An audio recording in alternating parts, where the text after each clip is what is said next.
And just as we used our new freedoms to accelerate the vaccine rollout, we're going to use Brexit freedoms to do things differently. Except that had nothing to do with Brexit. Don't just take my word for it. Listen to the head of the MHRA, June Rain.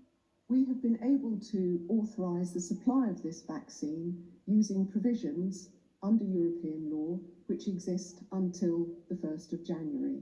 So our speed or our progress has been totally dependent on the availability of data in our rolling review and the rigorous assessment and independent advice we have received. So I hope that clarifies the point about the European relationship.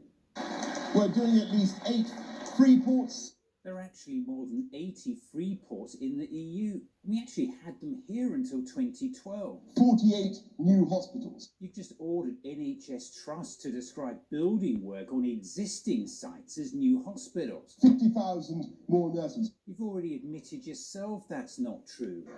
As we learned the impact of asymptomatic transmission in particular, so we changed the protocols in care homes over the summer.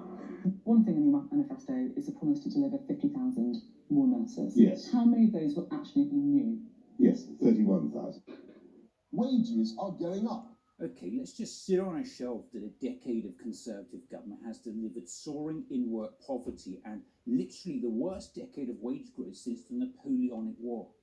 That energy bills are rising, food prices are rising, taxes are rising, inflation is rising. The most recent rise in the national living wage was the lowest increase since the policy was introduced. Most public sector pay is frozen, and a hike in national insurance contributions means our NHS workers are now paying for their own pay rise, which was already a real terms pay cut.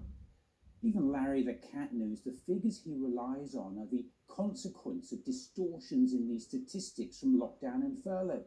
Any wage rises seen in certain occupations will likely be gobbled up by soaring prices across the economy. It's just his latest con. Don't just take my word for it. ONS data shows in the 3 months to this July, average weekly real wages, which take into account inflation, fell from £491 in April to £488 in July. Some analysts say some data does point to strong wage growth at 6% for the year. But overall, if you look at what's actually happening to most workers, wage growth is probably nearer half that, say 3-4%. And obviously inflation is now creeping up. It's at 3%. It's expected to get to 4% by the end of the year. So big picture in terms of what's happening to wages, they're broadly flat with prices rising as well as wages increasing.